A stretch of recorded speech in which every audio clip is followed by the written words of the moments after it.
अहमदाबाद में जो air India विमान हादसा हुआ है उसने वाकई सबको हिला के रख दिया है। हमारे पास इस पर कुछ रिपोर्ट्स हैं, कुछ शुरुआती विश्लेषण भी हैं। आज जरा देखते हैं कि इन स्रोतों से क्या मुख्य बातें निकल कर आ रही हैं, क्या सवाल उठ रहे हैं। मतलब सोचिए, गुरुवार 12 जून 2025 की बात है।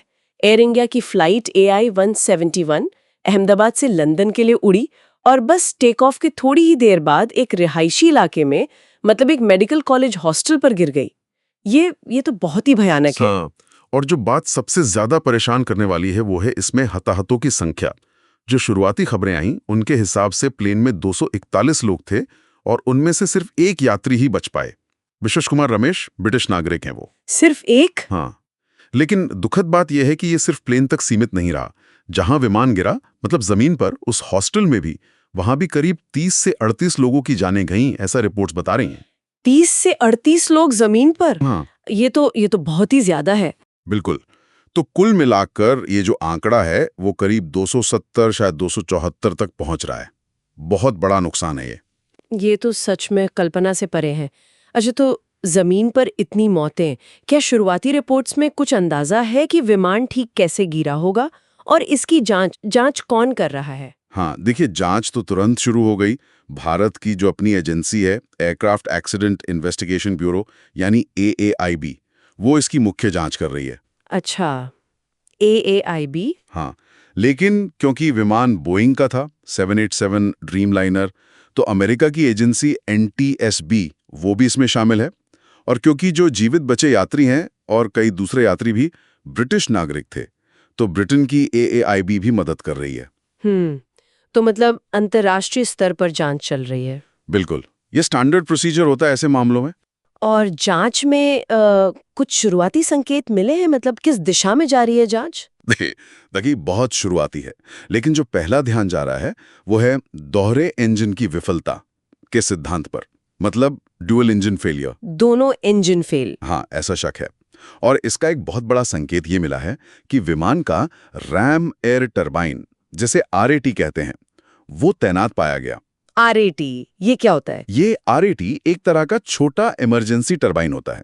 ये विमान के नीचे की तरफ होता है और तभी बाहर आता है, मतलब डिप्लॉय होता है, जब विमान के दोनों मुख्य इंजन पूरी तरह से बंद हो जाएं और बिजली या हाइड्रोलिक सिस्टम फेल हो जाएं। ओह अच्छा, मतलब ये एक किस्म का आखिरी सहारा है। बिल्कुल। इसका डिप्लॉय होना ही अपने आप में बताता है कि हालात बहुत गंभीर थे। तो जांच के लिए ये एक बड़ा पॉइंट है। तो RAT का मिलना ये लगभग पक्का कर देता है कि दोनों इंजन फेल हुए होंगे। ये तो बहुत चिंता की बात है। हाँ, चिंताजनक तो है ही। और इसी गंभीरता को देखते हुए भारत का जो सिविल एविएशन रेगुलेटर है, DGCA, नागर विमानन महानिदेशालय। हाँ, DGCA, उन्होंने फौरन एयर इंडिया और एयर इंडिया एक्सप्रेस के अधिकारियों को तलब किया है, मतलब बुलाया है। अच्छा। और उनसे पायलटों के ट्रेनिंग रिकॉर्ड्स मांगे गए हैं। साथ ही देश भर में जितने भी बोइंग 787 विमान ऑपरेट हो रहे हैं, उन सबकी सुरक्षा जांच के आदेश भी दिए हैं। पूरे देश में? तो ये सिर्फ इस एक घटना की रूटीन जांच नहीं लग रही। नहीं, ये उससे आगे की बात लगती है। हाँ। शायद वो देखना चाह रहे हैं कि कहीं कोई सिस्टमिक प्रॉब्लम तो नहीं है ट्रेनिंग में या मेंटेनेंस में। और इस जांच की गंभीरता का असर तो शायद एयर इंडिया के रोज के कामकाज पे भी पड़ा होगा ना? हाँ, बिल्कुल। एयर इंडिया ने इस हादसे के फौरन बाद अपनी कुछ ड्रीमलाइनर उड़ानें रद्द कर दी, शायद एहतियात के तौर पर या जांच में सहयोग के लिए। और वो कॉल साइन वाली बात भी थी? हाँ, वो भी। एयर इंडिया ने सम्मान के तौर पर AI-171, जो उस फ्लाइट का कॉल साइन था, उसे हमेशा के लिए रिटायर कर दिया है।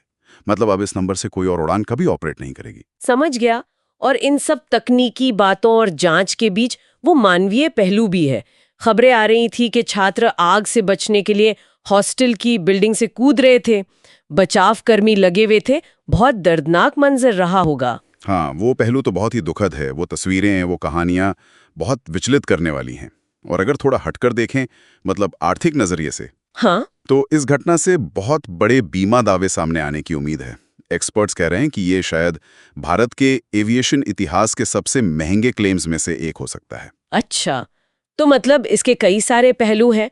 तो अगर हम समेटें तो ये एक बहुत ही भयानक दुर्घटना थी, जिसमें जमीन और हवा दोनों जगह जाने गई। जांच अभी चल रही है और मुख्य शक इंजन फेलियर पर है। हाँ, खासकर ड्यूअल इंजन फेलियर पर। और डीजीसीए भी काफी सख्ती दिखा रहा है, पायलट रिकॉर्ड्स मांग रहा है, सुरक्षा जांच करवा रहा है। इसका असर भी हुआ है, जैसे उड़ानें रद्द होना और कॉल साइन का रिटायर होना। बिल्कुल। और यहाँ एक महत्वपूर्ण सवाल भी खड़ा होता है ना, डीजीसीए का ये जो एक्शन है, पायलट रिकॉर्ड मांगना, देशव्यापी सुरक्षा जांच का आदेश देना, ये दिखाता है कि विमानन सुरक्षा प्रक्रियाएं और खासकर इमरजेंसी में क्या करना है उसकी तैयारी कितनी जरूरी है। खास तौर पे जब एयरपोर्ट शहरों के इतने पास हो। हाँ, खास तौर पर तब जब हादसे घनी आबादी वाले इलाकों में होते हैं तो उसका असर कितना विनाशकारी हो सकता है। और ये भी साफ है कि ऐसी बड़ी जांचों में अंतर्राष्ट्रीय सहयोग कितना अहम हो जाता है। सही बात है। तो चलिए आज की बातचीत को यहीं रोकते हैं, लेकिन एक सवाल के साथ छोड़ जाते हैं। जी।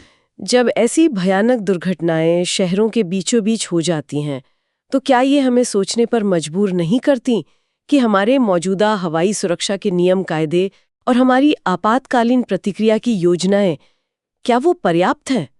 शायद इस पर और गहराई से सोचने की जरूरत है।